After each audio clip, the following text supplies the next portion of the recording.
Hey, thanks for tuning into this episode of Retail Initiative. I am so excited for what you're about to hear. This episode is with my friend and the founder of the Boutique Hub, Ashley Alderson. If you're not familiar with the Boutique Hub, they are an organization that is part community for boutique owners and other retailers, and then a ton of education and resources. They put on an incredible event. But this episode, we dive into some incredible things. We talk community over competition. We share some of our story. There's some fun stuff in there. And then we dive into what we can be looking forward to in Q4. So definitely stick around for this, and I can't wait to hear what you think. So let's dive in. If you're listening, we'll cue the theme, and then we'll get straight into the interview. All right, so here with me is Ashley Alderson, which if you don't know who she is, you must be living under a rock or you don't do anything with retail. Ashley, thank you for being here. Oh, I'm so pumped to be here. I've been looking forward to this. Yes. Well, before we get into it, something that I just want to say publicly. I texted you this a few weeks ago when I was in the middle of my own event. But the story, for people that don't know this, is like there's a famous story of the 4-minute mile, and for centuries people were trying to run a mile in 4 minutes, and like literally for centuries people tried and they failed. And then in 1954, this guy named Roger Bannister finally ran the 4-minute mile. But what's nuts is that like it took centuries to get there, and it took weeks for the next person to do it, and a week for the next person. And then it became the norm among professional runners. And that happened, I believe, and I think, Ashley, you would share in this, because people believed it was possible. And when they believed it was possible, they were able to do something. And a lot of what I get to do right now, I really can say happened because I saw what you were doing in the retail world and the impact that you were making on people's lives. And you were probably the first person where I was like, oh my gosh, like this is possible. This is possible to make an impact. And I just want to say that, like, you've made such an impact on me and so many people. And I want to thank you for that.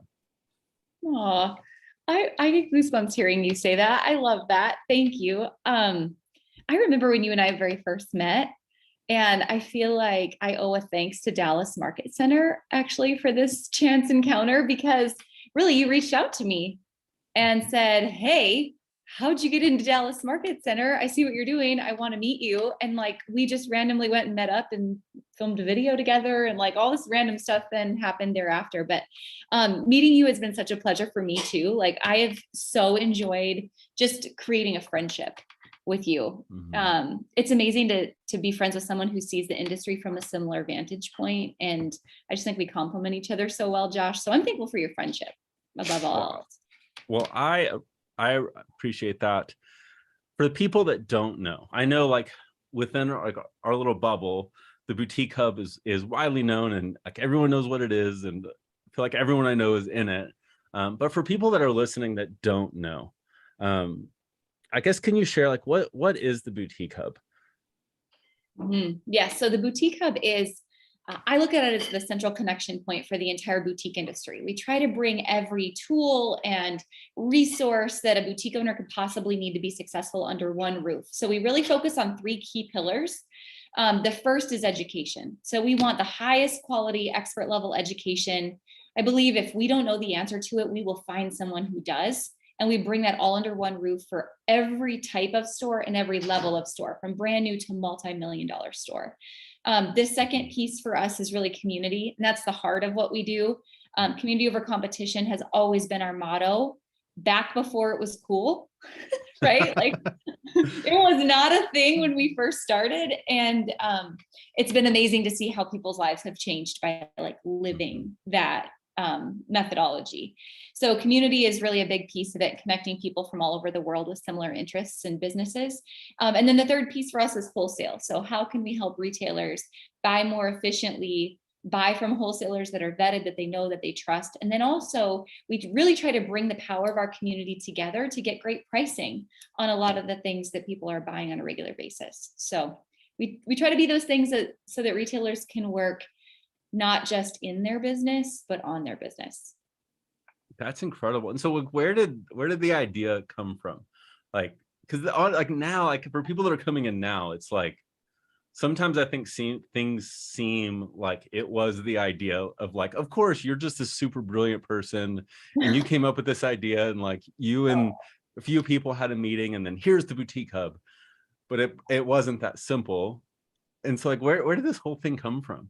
I forget now, like the people that just joined the boutique hub recently, like they don't know the backstory, or we have so many like OG members who are here since the very beginning. So it's strange to think people think this just happened. I think of it more like a Friends episode, like with Ross and the couch and he's yelling pivot. Like that's how I feel the boutique hub came to be, because originally I'm from North Dakota and that's not exactly a fashion mecca.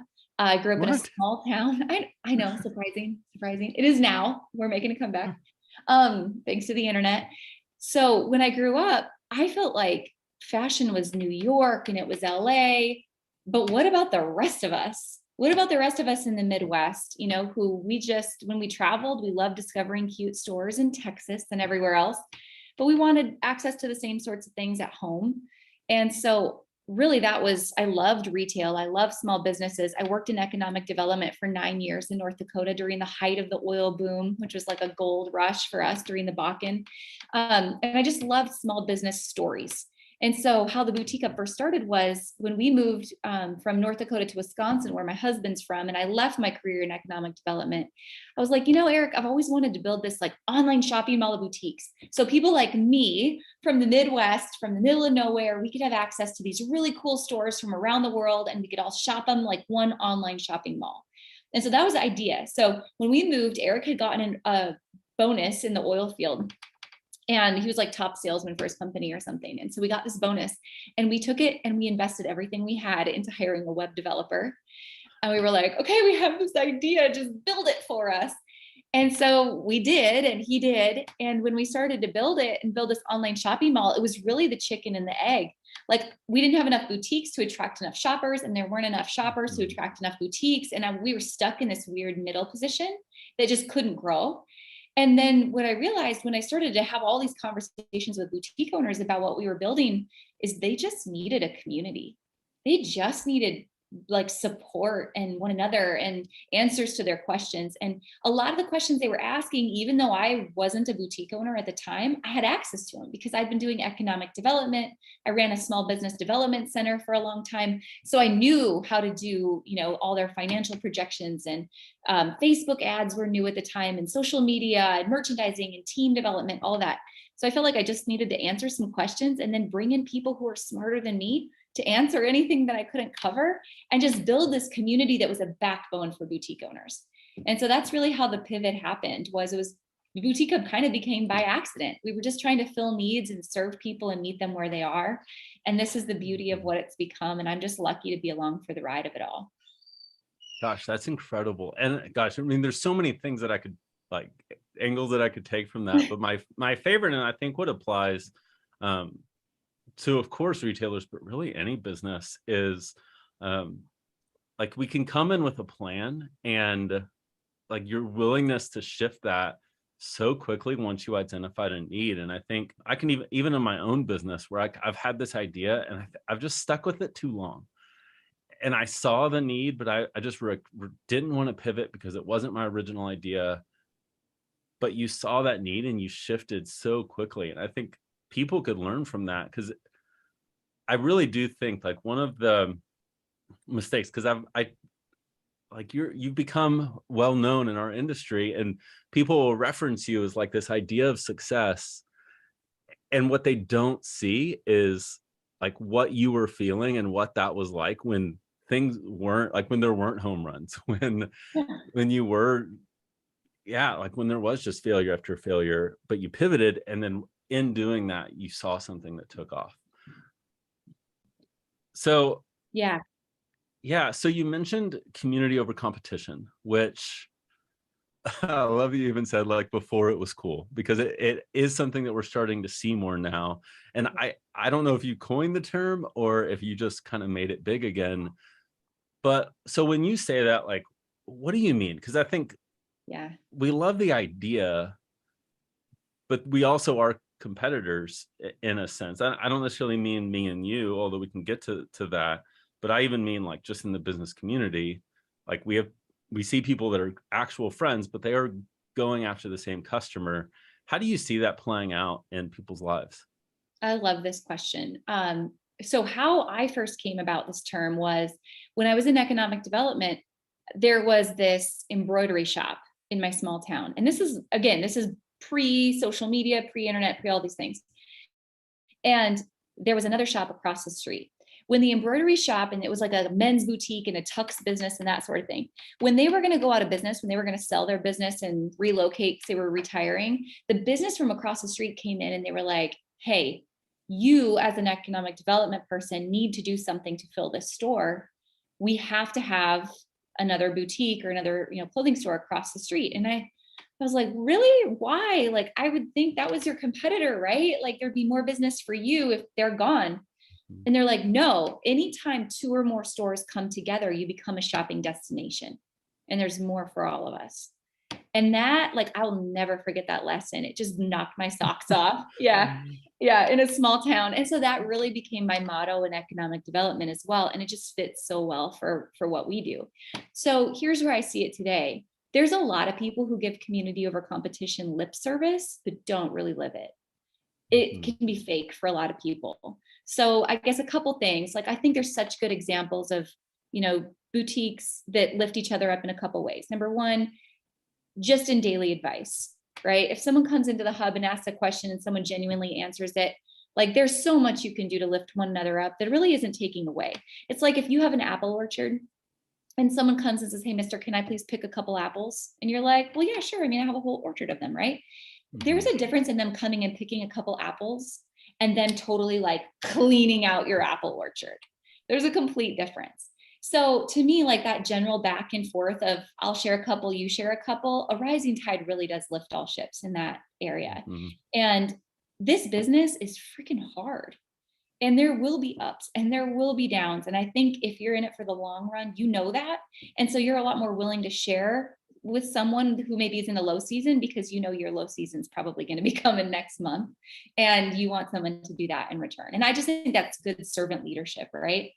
Yeah. The other thing I think that's really helpful is, stores that come in across the street, again, you are a shopping destination when you work together.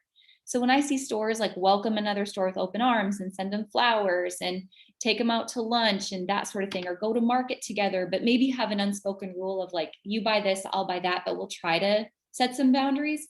I think that's another great example of community over competition. And then a third great example is, boy, natural disasters happen. And I've seen some amazing displays of people sending inventory and sending money and, working for free and flying across the country. And I mean, there's so many good ways to help people. So community is being in community. It doesn't mean you're not competing. You're still competing, right? You just have to really set your target on like, what am I competing for? And my boutique customer isn't just shopping me. She's going to shop 10 other stores like me. And it's really selfish to think she's only going to stick to one store.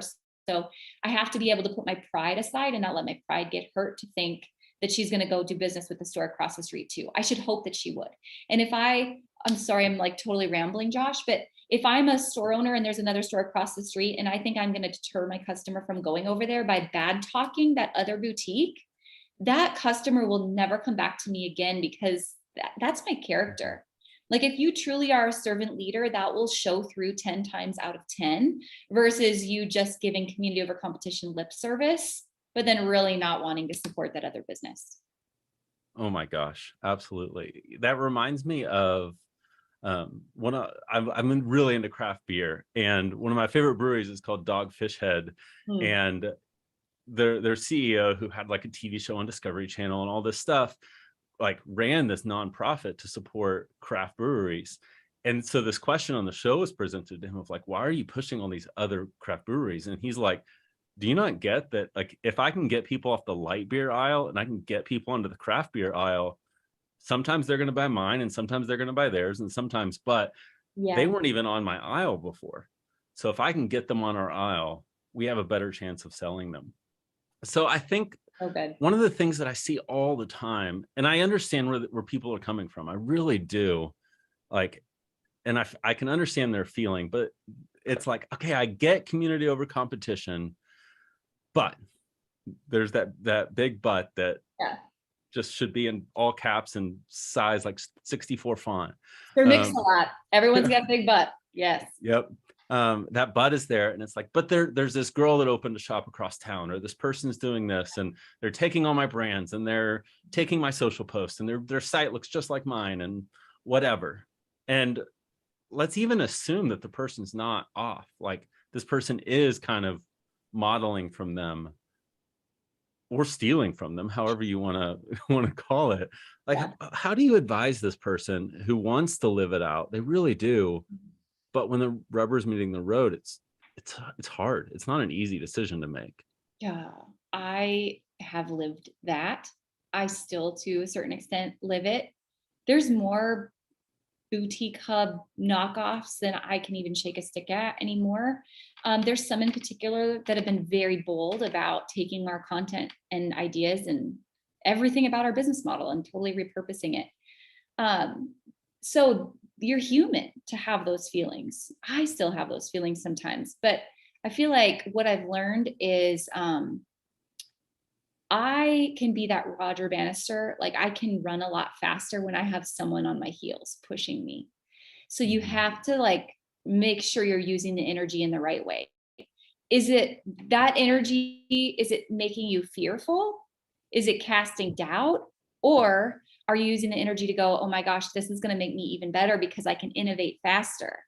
Like, this is really pushing me in the right direction. So I would just advise you to think about how can you be better, and let them copy, let them chase you, do everything you can to protect yourself, get your trademarks protected, get your DMCA so you can do a takedown if you have to. Like, make sure you're protected and stand your ground for sure. But then at the same time, just let them race with you, because you're going to beat them every single step of the way.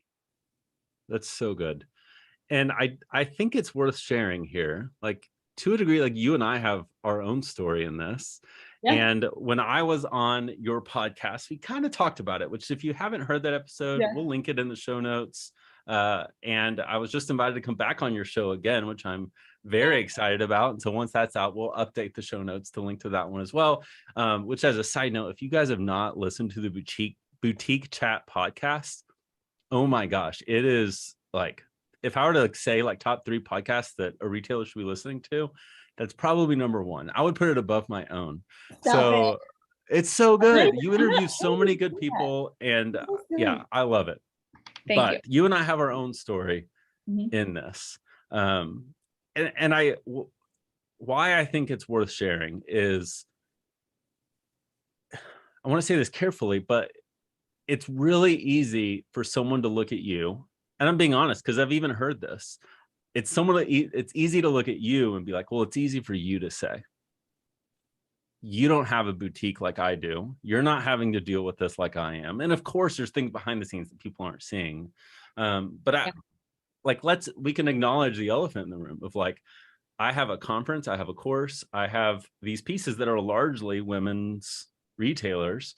And though we're kind of in our lane, and we give shout outs to the hub and everything. And like, I pushed our whole conference to the hub inventory, even though that exists from the outside, it could look like there's some competition there. Yeah. So like, and we could go back in that further back in the story if you want to. Yeah. Like, what's your, I guess, like, what's the difference between Manifest and the things that we're doing and the people you talk about that are like copycat hubs and all of that? Man, someone once said to me, character is who you are in the dark. And I think we all have a good read on that. Like, the reason I think it's different for you and I is we've worked hard just genuinely to be friends. Like, I genuinely care about you. When you're struggling with something, I want to help you with that. I care about your family. Like, I want to see you be successful. But you and I have also really talked about, like, hey, here's my lane, here's your lane. How can they complement one another? Like, we've had that conversation. So it makes it so much easier for us to just really be all in for one another. And it's the same thing, like a boutique owner, you guys that are listening, that are boutique owners, you have diverse needs. And I may sound like a broken record to you sometimes. And so it's refreshing to go hear it. And maybe Josh frames the same lesson in a different way. so that it's easier for you to digest and take hold of. And maybe I do the same for him. Ultimately, I know Josh is a good person, and I know he wants what's best for people. And I know he feels the same about me. So I think that's why you and I work. And there's others, like I know we have others in this industry that we definitely collaborate with. But I mean, what is the saying? Fool me once, shame on whatever. Like that happens. I'll give everyone the benefit of the doubt until your character proves otherwise. Mm-hmm. And then it's okay to move on. Yeah. Gosh, that's powerful. And I actually, to share a level deeper, because I think Ashley and I could actually be a display of a good example. So my background, I haven't even shared a lot of this on the podcast, but originally I was doing point of sale, and like I saw Ashley and I was like, oh my gosh, like she's making such an impact. And I was learning all these things at the same time. And so I started a retail initiative. Was originally like, it was going to have a community element. It was going to have a membership, and it might sound a little familiar. And, so I launched this site with all these things and whatever. And I get this email from Ashley. Actually, I don't. I get this email from Beth, who's her, like, I don't want to say she's your number two. She's your number one. Let's be honest. And she's like, hey, can we talk? And we show up in the Zoom, and then you're there. And I'm like, oh, Nike's, like something's up here. But here was the cool. So first off, here's the lesson I think that you could learn from this, and where I want to point it out is Ashley was like, you were so clear with me about like where you felt like I was copying, where you felt. And at that time, I kind of was. I didn't mean to, but I definitely was. And that's, I think, the second thing that I think that we can do is sometimes like it's okay to both confront and have the hard conversation and give a benefit of the doubt until the person's character proves otherwise. That's because you approached me, you were blunt, and and if I'm honest, like at the time, the real reason was I was so in the hub, and it was one of the only places I was in the retail world that it was like the only example that I had. And I didn't have a lot of other places to pull from. And so without even meaning to, I was copying. But when you confront it, I was like, oh my gosh, like that's not what I meant to do. And so we shifted a lot of what we were doing because of that. And so you confronted as you should have. Two, you gave the benefit of the doubt. And when I clarified, like, and you forgave. And I realized, like, if we went and did it again, it'd be a different story. But like, you really displayed that in a really healthy way. And that's something I appreciate about you. So if you've ever looked at like Ashley or the hub and you're like, well, that's easy for you guys to say, like, I've witnessed firsthand Ashley live this out. So kudos to you in that. No, thank you for that. I just feel like I'm the daughter of a rancher, right? I'm also a son of a, never mind. Sorry, children listening. Can confirm. I am the daughter of a rancher. Yeah. Whose number one like value in life was integrity, right? Like that's everything that was preached into me as a child was like, your integrity is all you have. Your word is all you have. You have to be willing to do business on a handshake. Like that's who I am. And so I think that's why you and I work, right? Is because we had that conversation. It was hard. I remember where I was when we had that conversation. But then at the end, it was like, okay, shake on it. Boom, done. Like your word's your word, my word's my word. Let's move on. All's well with the world. So for whatever that's worth, not everyone can operate that way. Like you've just got to be a good read of character and make judgment calls where you think you can and protect yourself, but then like let the past be the past and move forward. And I do think in the boutique industry, this is, you probably see this exact same thing, Josh. When a lot of new boutiques get started, they're like, oh, I'm getting started because I'm going to be like the Pink Lily, or I'm going to be like Philly Flair, or I'm going to be another online trendy affordable boutique. And then when they get around to the hub, I'm like, stop being an online trendy affordable boutique. Like we don't need more of those. Like the world needs what you have, specifically you, because you're different than the rest of them. So what can you do to serve your customer? And so if you think about all the most successful boutiques that we know, they're successful because they're so incredibly unique. And they bring their own flavor and their own personality and their own spin and their own life experience and their own education to their customers. And that's what makes them just totally blow up. So there's no, when I think about boutique success and, trying to be like somebody else, you can't be your best imitation of someone else. You can only be who God made you to be. And that's what makes all these stores so successful, is they know what it is and they lean hard into it. Gosh, preach. That is, yeah, that is probably one massive area where you and I just are so in tune, because like it really is like you understand your customer, you understand your brand, and those have to be different. And trying to be like everyone else is just never, you're never going to stand out. You're like, how do I stand out from the crowd? I'm like, be you. Like, you're probably a little weird. Be And that's your weird okay. self, because there's other weird people out there and they're going to love you. Yeah. Okay, so I want to get into some current stuff, because like, let's just be real. I think a lot of businesses are having a difficult time. Mm-hmm. And we're seeing shifts in the economy. Just a lot is moving in the world. We're coming out of COVID, which was supposed to be awful, and it turned out to be awesome. And but here we are, and whatever. So, like, what do you see going on in the world as it pertains to the retail industry right now? A lot. So there's good and bad, right? There's stores that I feel like, let me back up. The economy that we're in, let's start there. It's real. It's a struggle. I don't think it's going to get better anytime soon. Personally, I think it's going to be a ways out. And all the analysts, I think, are kind of saying the same thing. I think we need to watch stock market trends, and that says a lot. However, if you look back in the last recession that we had, I always think this is interesting. Lipstick sales were the highest they've ever been during the last recession. And that's because it was a quick, disposable, easy access product that made women feel confident and beautiful, and they could treat themselves even when the world around them was crap. And I think that there's a lot of people that will be looking, when groceries are expensive, all these things are expensive, they're still going to be looking for ways to look good, feel good, treat themselves. And so they're going to be looking to boutiques to do that more than they're going to be looking to big box stores, right? Or anywhere else. They want to come to you because you make them feel a certain way. So the more a store right now can lean into their customer relationships, their collections, their education, really dialing in on who their customer is, and those quick turn, easy, feel good products, those things are really important, because people don't buy, products. People buy the emotion that's associated with the product. And people don't do business with companies, they do business with people. So I think those are the most important things that are going to pull you out of what's happening.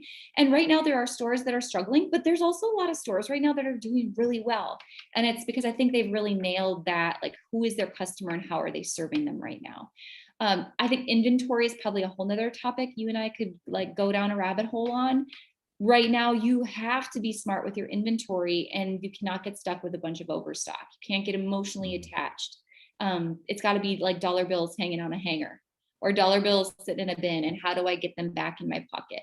So those shifts are big. We can't be as I don't know, as inventory heavy as we once were. We've got to be really lean and really smart in business, and really lean into who our customer is right now. I love that. So you're saying that we shouldn't be putting our stash in like storage units and bringing it out the next season? Stop it. No, stop that right now. Get that cash in your pocket. Absolutely. I say it joking about it, but there's a lot of I people know that. I know. And so if that's you, don't do that. You can learn so much from inventory from the hub. You can talk to our mutual friends at Management One and the things that they do. So let's take that from like the big high level economy and like where that is right now. Like we're going into Q4, retailers like need, even if they're doing well, I don't think any retailers like Q4 whatever, maybe REI, but every other business is really leaning on Q4 to make a difference. Like what do you think, maybe even different from years past, but what do you think are kind of the key things to focus on going into Q4 this year? First is you got to be early. if I'm like a big Ricky Bobby fan, right? If you ain't first, you're last. So when it comes to planning your collections and planning your bundles and your gifts and your merchandising and your homepage and your emails and all that stuff, you've got to be really early, because I think the consumer's shopping earlier. She's getting deals different places a lot earlier. So I think you just have to be thoughtful, plan it out, and get your things out as early as possible.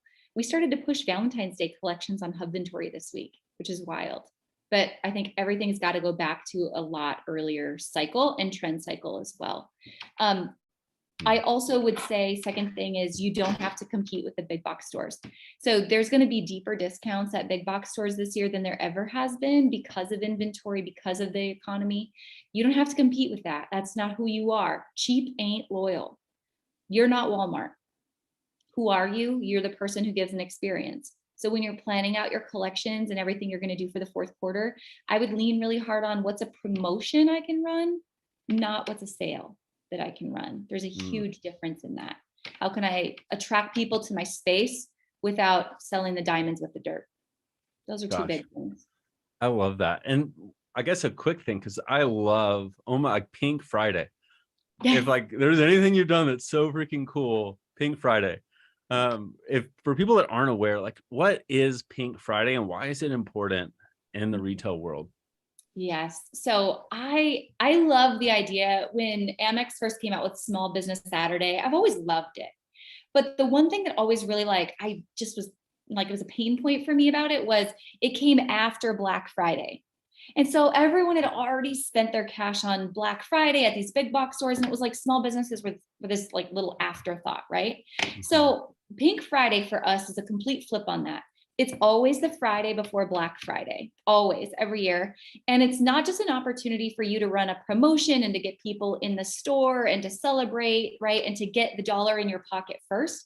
But more than that, I really want it to be a reason for you to tell your story. So this is all about customer experience, customer appreciation, sharing why you're in business, who you serve, how you give back to the community, what your mission is, just really lifting the veil and going behind the scenes, but also then tacking that on with your media relationships. So, I'm like a marketing brain. I love speaking marketing, and PR has to be central to that. So if you can create a list of who all of your local media agencies are, local, regional, statewide, whatever. Keep in mind, I was in North Dakota. There was like one statewide newspaper, and that was basically it. So options were limited, but if you can get in contact with the media, and especially this year when everything in the news is doom and gloom about how terrible the economy is, you have an opportunity to be a bright light and say, hey, would you like to come behind the scenes with me on Pink Friday? I just want to show you what it's like for small businesses right now. And then tell the story from their angle. And editors are looking for that. They're busy, they're working hard, they're trying to find stories, and you can put yours front and center on Pink Friday. My gosh, I love it. And so if you don't know about it and you're interested, we'll put the link to Pink Friday and all the details around signing up for it and how to get started. Like, you guys put so many resources out there. Like, gosh, the things that are available with the hub, like the holiday marketing masterclass, all the Pink Friday resources, the free education, or at least what's available to members, is unbelievable. Like I tune in still, and like seeing the lives in the last few weeks have been awesome. Like, you guys are putting out, like, honestly, what people are charging for like huge courses, like y'all put out as like just Facebook Lives, which is crazy. Okay, this has been so good.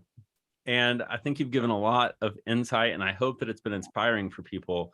But before we go, when I was on your podcast last, you gave me rapid fire questions. And honestly, like, I was like, I don't know. I think maybe I was nervous. Who knows? So I have a few questions that I want to ask you. They're not too embarrassing. Don't worry. None of them are really embarrassing. So here's the first one. Myself. I don't know. Let's hear it. I mean, give you 5 minutes. Okay. All right. First, what's an unpopular fashion opinion that you have? Crocs. I mean, it's like once you try them, your life has changed forever. I originally started them as like garden shoes, like I'll just wear these out. And then one day I found myself going to Walmart wearing Crocs, and I was like, look, I fit right in. This is amazing. They're just so comfortable. Oh my gosh, I love it. Actually, can I tell you a Croc story quick? We took this picture. We had a team retreat at our house, we took this picture holding this like Ink magazine because we'd made the Ink 500. We made 164 that year. It was like amazing feat, right? We're going to take this team picture. If you look at the team picture, I don't know what I was thinking. I was wearing green Nike sweatpants and black Crocs. All right. All right. So what is a book that has been just super impactful for you that you're like, every business owner needs to read this book? Oh, okay. Two different periods of my life. First book that I ever read about mindset. Actually, Eric, like someone on an airplane told Eric about the book, The Secret. So I feel like that's the foundation for everything. But then later on, I think that every high school kid should be required to read Rich Dad, Poor Dad. I think that's a really important one about money mindset. Oh my gosh. I love both of those books. I mean, you and I share, like, I think we're both a little woo-woo when it comes to stuff. Like, I love Think and Grow Rich and Napoleon Hill, but I think like that and The Secret are just kind of like two sides of the exact same coin in so many ways. And Rich Dad, Poor Dad. Classic. Honestly, like where I would recommend it is two sides. Is like I grew up like poor, like actual poor. And the mindset that I had about money, it was so backwards and I just didn't even know it. And so one, it's helped as an entrepreneur, but where it's really helped in ways that I didn't know that it would is as a dad. Like the ways that I can talk to my kids about money now is so different. Like I don't talk to my kids about going like, let's go to college so you can go get a job. Maybe they will. And if that's the path they take, like by all means, but I don't want to assume that that's the case. No, I totally agree. I grew up feeling like money was the root of all evil. You know, like that was the whole mantra. And that, college was the only way to success. I absolutely disagree with that now. So it's definitely life changing for multiple generations. Yeah. Not to like go on a side thing, but I remember like, because I grew up in a really large Baptist church that was like pretty affluent, which I'm actually really glad that I grew up in, because I think a lot of my demeanor in that came from that side of my upbringing. But I remember when I would talk about family, like my friends' houses and all that stuff to my mom would always be like, we don't know what kind of debt they're in. And it like immediately, as soon as I talked nice things, it was always associated with debt. There was never they worked for it, their success, like they must have worked really hard, like they're really blessed. It was never that, it was always debt. And there was just so much shifting that had to happen. Okay, what is a piece of fashion that you just cannot wait to come back?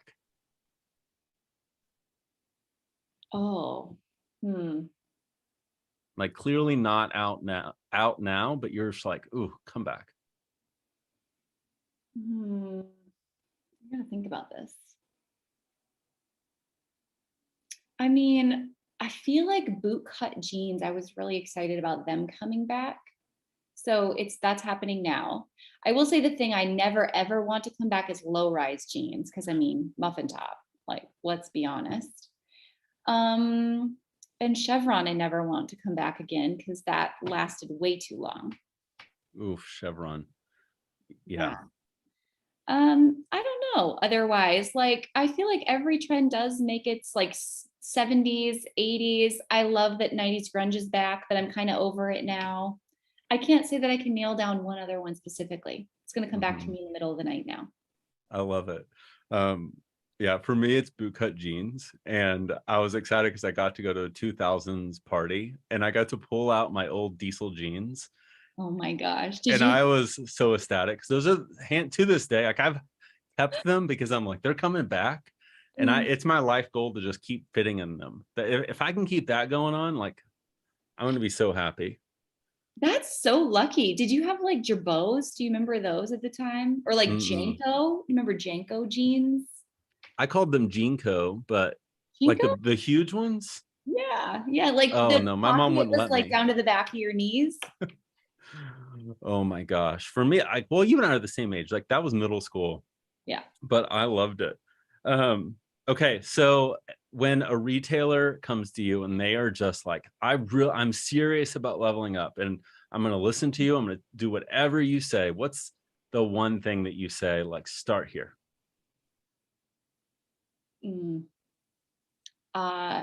They don't want to hear this, but number one, it has to start with them. It has to start with how they're attacking their to-do list and their time. So I always go, like most of our courses and high level things, like we seriously go back to the 4-part to-do list. So what are you doing every single week that has to be done like clockwork, right? So that we can batch it, we can create theme days, we can optimize your team around list number one. List number two is, what are my big rocks this week? So what's the 20% of my list that's going to get me 80% of the results? Or in other words, what is an income generating activity that you're working on? Mm-hmm. List number three is what comes later. So next week, next month, next year. It's not just on my running to-do list, because that's like never ending, right? It's a song that never ends. And then the fourth list is, what can I say no to and outsource? And to me, that one's the most important, because most retailers that want to level up and scale, they're control freaks. And I am too. And we're just like the bottlenecks of our business, trying to hang on and do all the things, but you can't scale. You have to shift. And this is what the 4-part to-do list does for me, is it shifts you from entrepreneur mindset to CEO mindset. So from hustling, DIYing, saving my way forward, kind of like that college mentality, right? Shifting that to CEO mindset, where money is not the ultimate goal, time is. And the only way to create more time, because that's the only thing limited in the world. Money is infinite, time is not. So in order to create more money, we have to create more time. In order to create more time, we have to invest money and outsource. So to me, that's where scaling starts. Gosh, that is so powerful. Okay, well, Ashley, thank you for being here. It's been a pleasure. My last question, for people that are not in your world but are like, oh my gosh, this Ashley girl is brilliant, where do people start with you? Like, if they're going to go somewhere right now, where do you want them to go to learn more about the hub, to learn more about what you're doing? Yes. So theboutiquehub.com is the home to everything. You're going to find everything you need to know about growing your business on the hub. But if you really want to get a flavor for who we are and kind of like the more fun, kitschy things, our Instagram's amazing. I would say our meme game for retailers is a 10 out of 10. It's really good. So go to the Boutique Hub on Instagram if you want a good laugh and some inspiration on the daily, completely for free. And then if you feel so inclined to learn more, definitely go to theboutiquehub.com. Or if you want to see, daily videos of cats, children, horses, goats, Lord knows whatever other shenanigans I'll get myself into, that's my personal Instagram, and it's AJ Alderson. Awesome. Well, Ashley, thanks for joining me today. It's been an absolute pleasure having you, and obviously being your friend is incredible. So thanks for being here, and to the rest of you, I will see you next week. Appreciate you, Josh. Thank you. Hey, before you go, I hope this episode was valuable for you, but if you're wanting more, if you're interested in finally gaining traction online and getting off of the hamster wheel of feeling so busy but not getting the results that you're after, we put together a free training where we dive into the exact system that we have used to create scalable, rapid growth in the e-commerce sites for brick and mortar retailers. You can get this training at streamlineretail.com/podcast. Again, that's streamlineretail.com/podcast. Check it out. Let me know what you think. Can't wait to see you in our next episode. Thanks for tuning in.